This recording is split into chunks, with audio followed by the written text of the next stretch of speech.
जशी मृगेंद्र वहना भासे अति भीषण, कन्या खड्ग धरो निढाल करीती भावे जिचे सेवन, हाती चक्र गदा धनुशर असी पाशादिकी तर्जनी, दुर्गा अग्निमयात्मिका शशिधरा नेत्रत्रयाध्यात्मी. 12व्या अध्यायात देवी चरित्र पाठ महात्म्य दिलेले आहे. देवी म्हणाली, हे देवतांनो, एकाग्र चित्ताने प्रतिदिवशी जो माझी सेवा करेल त्याच्या सर्व बाधा मी निश्चितच दूर करेन.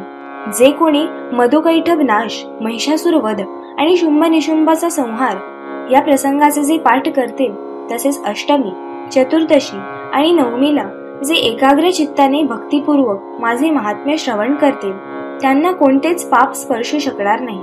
त्यांच्यावर कोणतीच आपत्ती येणार नाही. त्यांच्या घरात कधीच दारिद्र्य राहणार नाही. त्यांच्या सर्व प्रियजनांना कोणतेच कष्ट भोगावे लागणार नाही. माझे महात्म्य हे महामारी निवारणारे तसेच आध्यात्मिक इत्यादी सर्व प्रकारच्या उत्पत्त्यांची शांती करणारा आहे. माझ्या ज्या कोणत्या मंदिरात प्रतिदिवशी विधीपूर्वक माझे पाठ महात्म्य केले जाते, त्या स्थानाला मी कधीच सोडत नाही. तिथे माझं सन्निधान हे नेहमीच असतं.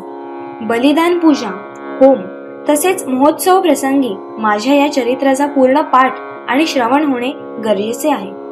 अशा प्रकारे जो मनुष्य विधीपूर्वक अथवा न जाणता सुद्धा बलिपूजा, होम इत्यादी करेल, त्याच्याकडे मी सदैव प्रसन्नतापूर्वक असेल. शरद काळामध्ये जी वार्षिक महापूजा होते, त्या प्रसंगी जे कोणी हे महात्म्य भक्तिपूर्वक ऐकेल, ते सर्व माझ्या प्रसादाने सर्व बाधांपासून मुक्त तसेच धनधान्य आणि पुत्रपौत्रांनी संपन्न असतील, यामध्ये काहीच संशय नाही. माझे महात्म्य, युद्धामध्ये माझे पराक्रम हे ऐकून सर्व मनुष्य निर्भय होऊन जातात. माझे महात्म्य जे कोणी श्रवण करतील, त्यांच्या सर्व शत्रूंचा नाश होईल तसेच कल्याणाची प्राप्ती होईल. त्यांचे कुळ अतिशय आनंदित राहील. सगळीकडे शांती.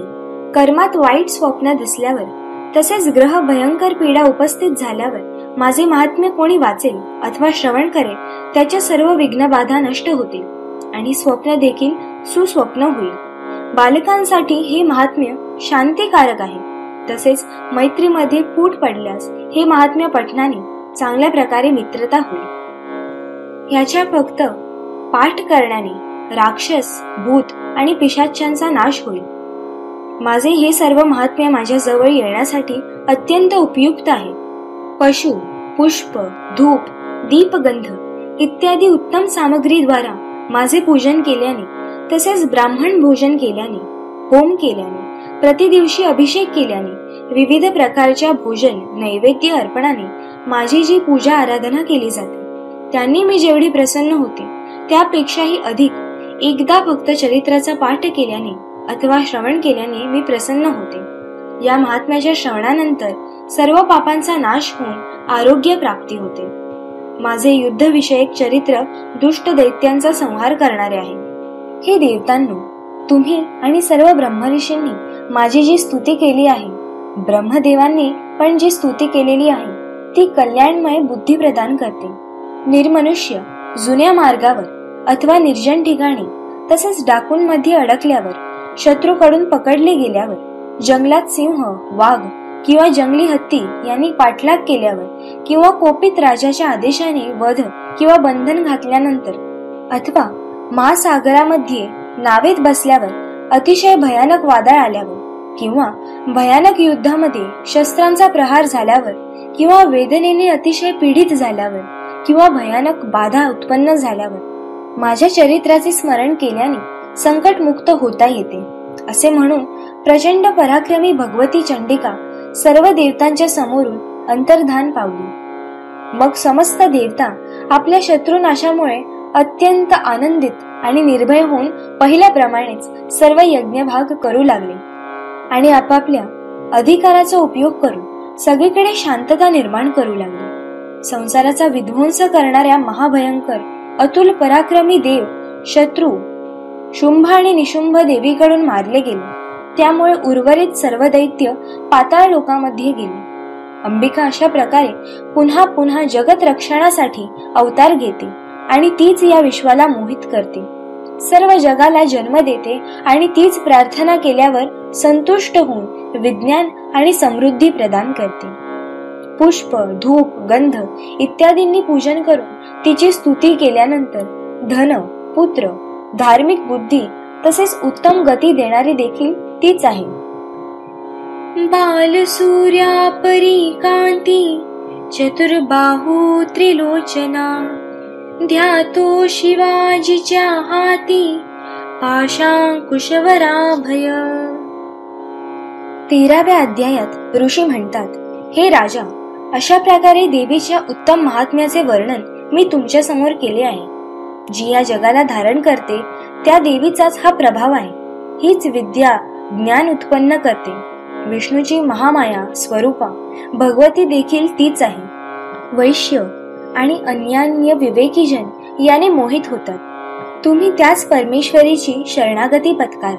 तिची आराधना केल्यावर सर्व मानवाला भोग, स्वर्ग तथा मोक्ष देखील ती प्रदान करते.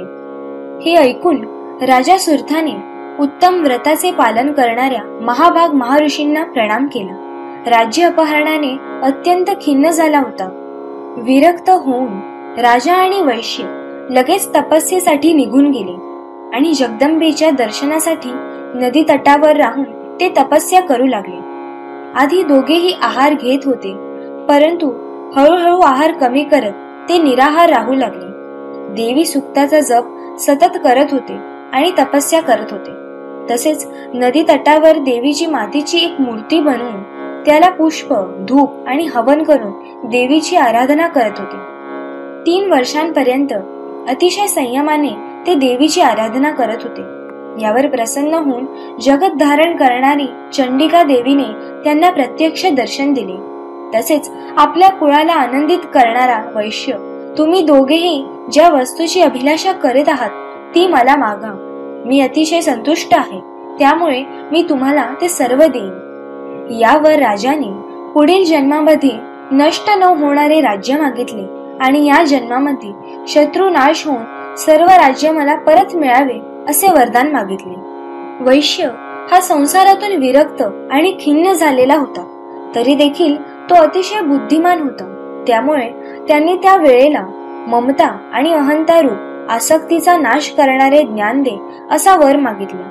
त्यावर देवी म्हणाली, हे राजा, तू थोड्याच दिवसांमध्ये आपल्या शत्रूंना मारून आपले राज्य परत मिळवशील आणि तुझं राज्य हे स्थिर राहील आणि मृत्यूनंतर तू स्वतः भगवान वेवस्वान म्हणजे सूर्य यांचा अंश रूपात जन्म घेऊन या पृथ्वीवर सावर्णिक मनू नामाने विख्यात होशील. हे वैशा, तू मला जो वर प्राप्त करण्यासाठी इच्छा व्यक्त केली आहेस तो मी तुला देत आहे. मोक्षासाठी तुला ज्ञान प्राप्ती होईल. असा देवीने दोघांना वर दिला. यावर मार्कंडेय म्हणाले, अशा प्रकारे दोघांनी मनोवांछित वरदान देऊन भक्तिपूर्वक आपली स्तुती ऐकून अंबिका अंतर्गत अशा प्रकारे देवीकडून वरदान मिळवून क्षत्रियांमध्ये श्रेष्ठ असलेल्या सुरत सूर्यवंशातून जन्म घेऊन सावर्णी नामाचा मनू होईल. अशा प्रकारे श्री दुर्गा सप्तशती ग्रंथातील 13 अध्यायांचे कथास्वरूप या ठिकाणी संपूर्ण झाले. श्री जगदंबा चरणार्पणमस्तु. श्री स्वामी समर्थ गुरुमाऊली चरणार्पणमस्तु.